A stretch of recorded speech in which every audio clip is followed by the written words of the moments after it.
Here's some information on different breathing techniques used while exercising. There are two main breathing techniques that I'd like to go over with you. The first one being cardio breathing technique, and the second one being weightlifting breathing technique.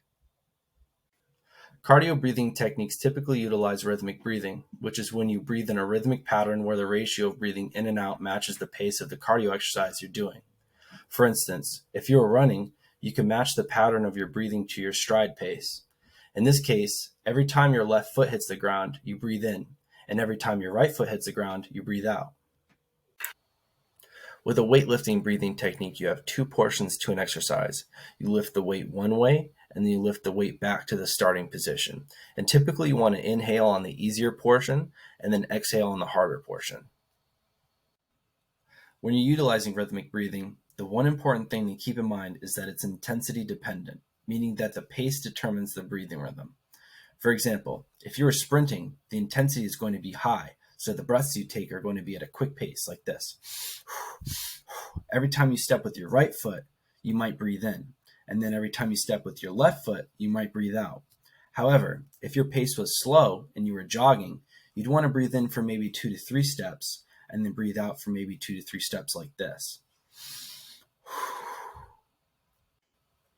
When it comes to breathing technique while lifting weights, there are two different scenarios to keep in mind. The first one being pushing movements, and the second one being pulling movements. When you utilize an exercise that involves pushing, you typically lower the weight while breathing in, which is the easier portion, and then push the weight while breathing out, which is the harder portion. When you're utilizing an exercise that involves pulling, you typically breathe out while you're pulling, which is the harder portion, and then you typically lower the weight while breathing in, which is the easier portion. Here are a couple of reasons why using good breathing techniques while exercising is important. The first one being improved performance. Your muscles need oxygen to perform. If you're using a good breathing technique, you're delivering that oxygen to your muscles, which will in turn allow you to express more strength and not get fatigued as quickly so you can exercise for longer. The second reason is that it reduces the likelihood of injuries. Sometimes if you're exercising with a high intensity while holding your breath for a long period of time, it can make you feel lightheaded and in very few cases faint. But if you're using a good breathing technique, you'll improve your blood flow, which will reduce the likelihood of these things happening.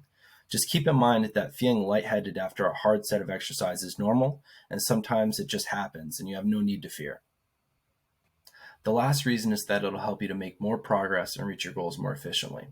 If your performance is improved, then you'll be able to do more in the gym, which will help you to make more progress. And if you're reducing the likelihood of injury, then you'll experience less setbacks, which will also help you to reach your goals faster. Please let me know if you have any questions about breathing techniques while exercising, and I'll be happy to help you.